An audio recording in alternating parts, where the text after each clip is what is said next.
নমস্কার বন্ধুরা, অডিও আড্ডা অ্যাডভেঞ্চারে আপনাদের সবাইকে স্বাগতম।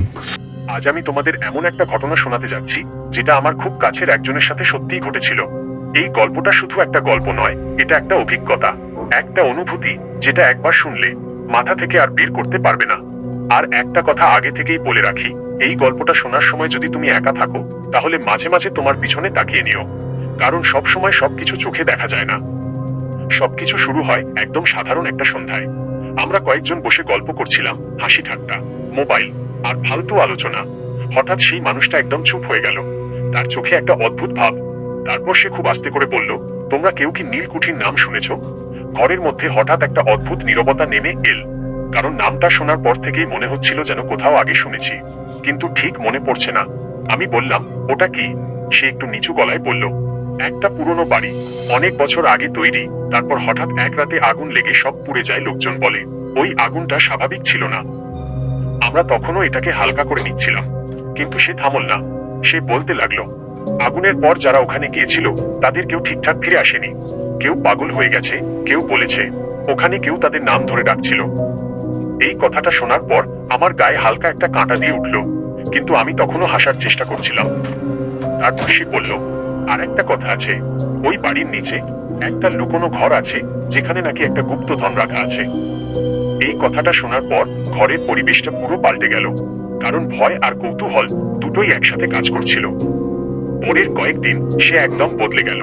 দিনরাত শুধু ওই বাড়ি নিয়ে খোঁজাখুঁজি, পুরনো কাগজ, বই, ম্যাপ। শেষে সে একটা অদ্ভুত জিনিস খুঁজে পেল, একটা পুরনো হলদেটে কাগজ, যেটা দেখতে অনেকটা ম্যাপের মতো। সে কাগজটা হাতে নিয়ে বলল, এটাই আমি খুঁজছিলাম। তার গলায় উত্তেজনা, কিন্তু চোখে একটা ভয়ও ছিল। ম্যাপটা দেখাচ্ছিল বাড়িটার ভেতর একটা গোপন পথ আছে যেটা নিচে নেমে গেছে, আর সেই পথের শেষে একটা ঘর। সেই রাতেই আমার ফোন বেজে উঠল। আমি ফোন তুলতেই ওপাশ থেকে খুব নিচু গলায় একটা কথা, আমি কাল যাচ্ছি। আমি বললাম, কোথায়? ওপাশে কয়েক সেকেন্ড চুপ, তারপর, নীলকুঠি। আমার বুকের ভেতরটা কেমন যেন করে উঠল। আমি অনেকবার বললাম, যাস না, এসব ভালো না, কিন্তু সে শুধু একটাই কথা বলল, সত্যিটা জানতে হবে। শেষে আমি রাজি হয়ে গেলাম, কারণ একাই গেলে যদি কিছু হয়। পরের দিন বিকেলের দিকে আমরা রওনা দিলাম। শহরের আওয়াজ ধীরে ধীরে পিছনে পড়ে গেল, রাস্তা ফাঁকা হয়ে আসতে লাগলো। তারপর জঙ্গল শুরু হলো। জঙ্গলে ঢুকতেই একটা অদ্ভুত জিনিস টের পেলাম। এখানে কোনো শব্দ নেই, না পাখির ডাক, না বাতাসের শব্দ, শুধু আমাদের হাঁটার শব্দ। যত ভেতরে যাচ্ছি তত ঠান্ডা লাগছে, মনে হচ্ছিল সূর্য থাকলেও আলো যেন ঠিক মতো পৌঁছাচ্ছে না। হঠাৎ সে থেমে গেল, তার হাতটা সামনে উঠল, ওটা দেখ। আমি তাকালাম, আর আমার শরীর জমে গেল। দূরে গাছের ফাঁক দিয়ে দেখা যাচ্ছে একটা বিশাল বাড়ি, ভাঙা, পোড়া, অন্ধকারে ঢেকে থাকা। জানালাগুলো ফাঁকা, মনে হচ্ছিল কেউ তাকিয়ে আছে ভেতর থেকে। ওটাই নীলকুঠি। আমার গলা শুকিয়ে গেল। আমি বললাম, চল ফিরে যাই। সে ধীরে মাথা নাড়ল, এত দূর এসে এখন আর নয়। আমরা ধীরে ধীরে এগোলাম। প্রতিটা পা ফেলার সাথে সাথে মনে হচ্ছিল মাটি যেন একটু একটু করে নরম হয়ে যাচ্ছে। দরজার সামনে এসে দাঁড়ালাম। দরজাটা আধ খোলা, হাওয়া নেই, তবু দরজাটা হালকা দুলছে। আমরা ভেতরে ঢুকলাম। ভেতরে ঢুকেই একটা ঠান্ডা বাতাস শরীর ভেদ করে গেল। মনে হলো এই বাড়ির ভেতরের বাতাস জীবন্ত। চারপাশে ভাঙা আসবাব, দেয়ালে পোড়া দাগ, মেঝেতে ছাই। হঠাৎ উপর থেকে একটা শব্দ এল, ঠক ঠক ঠক। আমরা একদম স্থির, কনস নেওয়ার শব্দ যেন বড় হয়ে গেছে। আমি খুব আস্তে বললাম, ওখানে কেউ আছে? সে বলল, কেউ না, কিছু আছে। আমরা সিঁড়ির দিকে এগোতে যাচ্ছিলাম, ঠিক তখন আমার কানের একদম কাছে খুব আস্তে, খুব ঠান্ডা একটা গলা, ফিরে যা। আমার পুরো শরীর অবশ হয়ে গেল। আমি ধীরে ধীরে পিছনে ঘুরলাম। কেউ নেই, কিন্তু আমার মনে হচ্ছিল কেউ ঠিক আমার পেছনেই দাঁড়িয়ে আছে। আমি কিছু বলতে পারছিলাম না, শুধু তাকিয়েছিলাম। সে বলল, কি হয়েছে? আমি ফিসফিস করে বললাম, কথা বলল। সে কিছুক্ষণ চুপ করে রইল, তারপর বলল, আমি জানতাম। আমরা তখনও বুঝতে পারিনি এই বাড়ির ভেতর শুধু অন্ধকার না, এই বাড়ির নিচে যা লুকিয়ে আছে তা শুধু কোনো গুপ্তধন নয়। ওটা কিছু একটা যা এখনো জেগে আছে। মাটির নিচের অন্ধকার। সেই শব্দটা শোনার পর আমরা দুজনেই কিছুক্ষণ একদম স্থির হয়ে দাঁড়িয়ে রইলাম। শ্বাস নিতে কষ্ট হচ্ছিল মনে হচ্ছিল। এই বাড়ির ভেতরের বাতাস ধীরে ধীরে ভারী হয়ে উঠছে। উপরে আবার সেই শব্দ, ঠক ঠক ঠক। এবার আগের থেকে একটু জোরে, আর একটু কাছে। আমার ভেতর থেকে একটা আওয়াজ বলছিল, এখান থেকে বেরিয়ে যা, কিন্তু পা নড়ছিল না। সে ধীরে ধীরে সিঁড়ির দিকে এগোতে শুরু করলো। তার হাঁটার শব্দ পুরো বাড়ির মধ্যে প্রতিধ্বনিত হচ্ছিল। আমি বাধ্য হয়ে তার পিছনে চললাম। সিঁড়িটা ভাঙা, ওরা প্রতিটা ধাপে উঠতে গিয়ে মনে হচ্ছিল যেন যে কোনো সময় ভেঙে পড়বে। আমরা উপরে উঠলাম। উপরের তলাটা আরো বেশি অন্ধকার। নিচে অন্তত একটু আলো ছিল, এখানে পুরো কালো। মোবাইলের টর্চ চালানো হলো। আলো পড়তেই দেখা গেল দেয়ালে অদ্ভুত অদ্ভুত দাগ। মনে হচ্ছিল কেউ হাত দিয়ে ঘষে রেখেছে, কিন্তু সেই দাগগুলো উপর থেকে নিচে নয়, নিচ থেকে উপরে। আমার গা শিউরে উঠল। হঠাৎ ডান দিকের একটা ঘর থেকে ধীরে ধীরে একটা শব্দ, খড়র খড়র। আমরা দুজনেই তাকালাম। ঘরের দরজাটা আধ খোলা। সে ধীরে ধীরে দরজাটা ঠেলে খুলল। ঘরের ভেতরে কিছু নেই, শুধু এক কোণে মেঝেটা একটু আলাদা লাগছে। সে টর্চটা নিচে ধরল। মাটির উপর একটা পুরনো কাঠের ঢাকনা। আমাদের চোখ একসাথে মিলল। কিছু না বলেই আমরা বুঝে গেলাম এটাই সেই পথ। আমার বুকের ভেতর ধুকপুকানি এত জোরে হচ্ছিল মনে হচ্ছিল বাইরে থেকেও শোনা যাচ্ছে। সে ধীরে ধীরে ঢাকনাটা তুলল। একটা ঠান্ডা বাতাস নিচ থেকে উঠে এল, এত ঠান্ডা যেন অনেক বছর ধরে সূর্যের আলো সেখানে পৌঁছায়নি।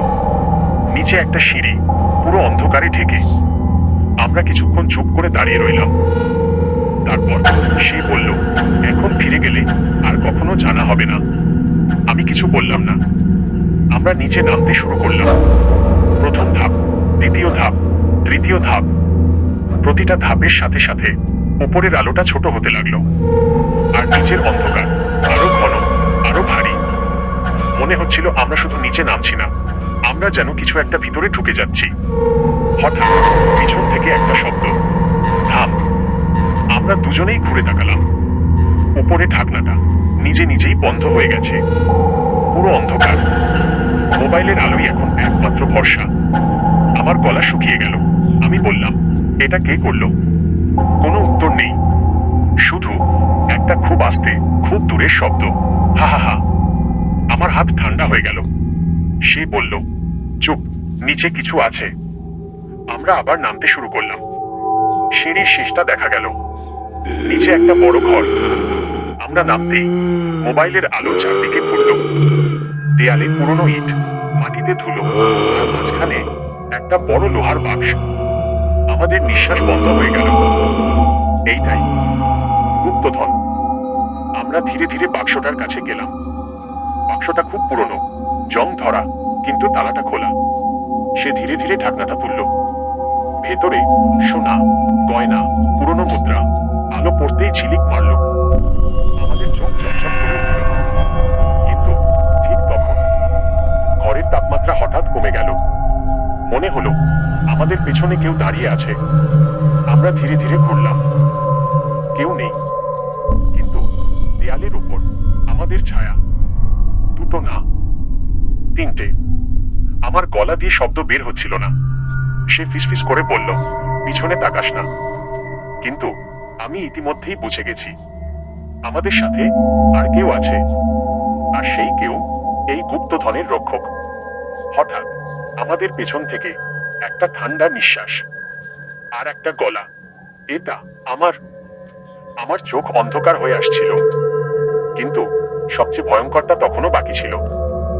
কারণ যা আমাদের সামনে দাঁড়িয়ে ছিল ওটা কোনো মানুষ ছিল না, যে ফিরে আসে না। এটা আমার। গলাটা এত ঠান্ডা, এত ধীরে মনে হচ্ছিল শব্দটা কানে না, মাথার ভেতর শোনা যাচ্ছে। আমরা ধীরে ধীরে ঘুরে দাঁড়ালাম। মোবাইলের আলো কাঁপছিল, হাত কাঁপছিল বলে আলো ঠিকভাবে পড়ছিল না। কিন্তু তারপর আলোটা যখন ঠিক সামনে পড়ল, আমার শ্বাস বন্ধ হয়ে গেল। ওটা একটা মানুষ না, ওটা যেন একটা ছায়া, কিন্তু পুরো কালো না। মাঝে মাঝে তার শরীরের ভেতর দিয়ে পিছনের দেয়াল দেখা যাচ্ছিল। তার চোখ দুটো ফাঁকা, কিন্তু সেই ফাঁকা জায়গা থেকে একটা অদ্ভুত আলো বের হচ্ছিল। সে ধীরে ধীরে এগিয়ে আসছিল। আমাদের পা জমে গেছে, চিৎকার করতে পারছিলাম না। সে আবার বলল, যা আমার তা কেউ নিয়ে যেতে পারে না। তার গলার সাথে সাথে ঘরের চারপাশে যেন অদ্ভুত একটা শব্দ ছড়িয়ে পড়ল। দেয়ালের ভেতর থেকে, মাটির নিচ থেকে কারা যেন ফিসফিস করে উঠল, ফিরে যা, ফিরে যা, ফিরে যা। কিন্তু এবার সেই শব্দগুলো সতর্কবার্তা না। মনে হচ্ছিল ওরা চাইছে আমরা এখানেই থাকি, চিরদিনের জন্য। সে হঠাৎ আমার হাত চেপে ধরল। তার হাত ঠান্ডা কিন্তু শক্ত। সে খুব আস্তে বলল, দৌড়। পরের মুহূর্তে আমরা দুজনেই ছুটতে শুরু করলাম। পেছন থেকে সেই জিনিসটার শব্দ, মাটির ওপর নয়, দেয়ালের ওপর দিয়ে, ছাদে চারপাশে। মনে হচ্ছিল ওটা আমাদের চারদিক ঘিরে ফেলছে। আমরা সিঁড়ির দিকে ছুটলাম, কিন্তু সিঁড়িটা নেই। যেখানে সিঁড়ি ছিল সেখানে এখন শুধু দেওয়াল। আমার বুক ধড়ফড় করতে লাগলো। এখন কি করব? সে কিছু বলল না। হঠাৎ ঘরের এক কোণ থেকে একটা ক্ষীণ আলো। আমরা তাকালাম। দেয়ালের একটা অংশ হালকা ফাটল। সে দৌড়ে গিয়ে ঠেলল। দেয়ালটা ভেঙে পড়ল। পিছনে একটা সরু পথ। আমরা এক মুহূর্ত দেরি করলাম না। সেই অন্ধকার পথের মধ্যে ঢুকে পড়লাম। পথটা খুব সরু, শ্বাস নিতে কষ্ট হচ্ছিল। পেছন থেকে সেই শব্দ, আরো কাছে, আরো দ্রুত। হঠাৎ আমার পায়ে কিছু আটকালো। আমি পড়ে গেলাম। মোবাইলটা ছিটকে পড়ল। আলোটা ঘুরে গিয়ে পেছনের দিকে পড়ল। আর আমি দেখলাম ওটা ঠিক আমাদের পেছনে। তার মুখ এবার পরিষ্কার দেখা যাচ্ছে, কিন্তু সেটা কোনো মুখ না। মনে হচ্ছিল অনেকগুলো মুখ একসাথে মিশে গেছে, সবগুলো কাঁদছে, চিৎকার করছে। আমি চোখ বন্ধ করে ফেললাম। উঠ! সে আমাকে টেনে তুলল। আমরা আবার দৌড়াতে লাগলাম। হঠাৎ দূরে একটা আলো। আমরা শেষ শক্তিটুকু দিয়ে ছুটলাম। তারপর হঠাৎ করে আমরা বাইরে পড়ে গেলাম। মাটি, বাতাস, আকাশ। আমরা বাইরে। আমি পেছনে তাকালাম। কিছুই নেই। কোনো পথ না, কোনো দরজা না, যেন কিছুই ছিল না। আমরা দৌড়াতে দৌড়াতে সেই জায়গা ছেড়ে বেরিয়ে এলাম। অনেক দূরে গিয়ে থামলাম। আমরা কেউ কথা বলছিলাম না, শুধু হাঁপাচ্ছিলাম। তারপর সে ধীরে ধীরে বলল, আমরা কিছু নিয়ে আসিনি তো? আমি চুপ করে রইলাম, কারণ আমার হাতের মুঠো তখনও শক্ত করে বন্ধ ছিল। আমি ধীরে ধীরে হাত খুললাম। ভেতরে একটা ছোট, পুরনো সোনার মুদ্রা। আমার শরীর ঠান্ডা হয়ে গেল, কারণ আমি তো কিছু নিইনি। তাহলে এটা এলো কিভাবে? ঠিক তখন আমার কানের কাছে খুব আস্তে, ফিরে আসবি। আমি স্থির হয়ে গেলাম। ধীরে ধীরে পিছনে তাকালাম। দূরে অন্ধকারের ভেতর দুটো আলো জ্বলছে। চোখ, আর সেই চোখ আমাদের দিকেই তাকিয়ে আছে। আজও রাত হলে মাঝে মাঝে মনে হয় আমার ঘরের অন্ধকারে কেউ দাঁড়িয়ে আছে আর খুব আস্তে বলছে, এটা আমার। অন্ধকারে শেষ নেই। সেই ঘটনার পর সবকিছু যেন ধীরে ধীরে স্বাভাবিক হয়ে গেল। দিন কেটে গেল, রাত কেটে গেল, কিন্তু একটা জিনিস কখনোই বদলায়নি, সেই মুদ্রাটা। আমি যতবারই সেটাকে ফেলে দিতে চেয়েছি, যতবারই দূরে ছুঁড়ে ফেলেছি, কিছু সময় পর ওটা আবার ফিরে এসেছে।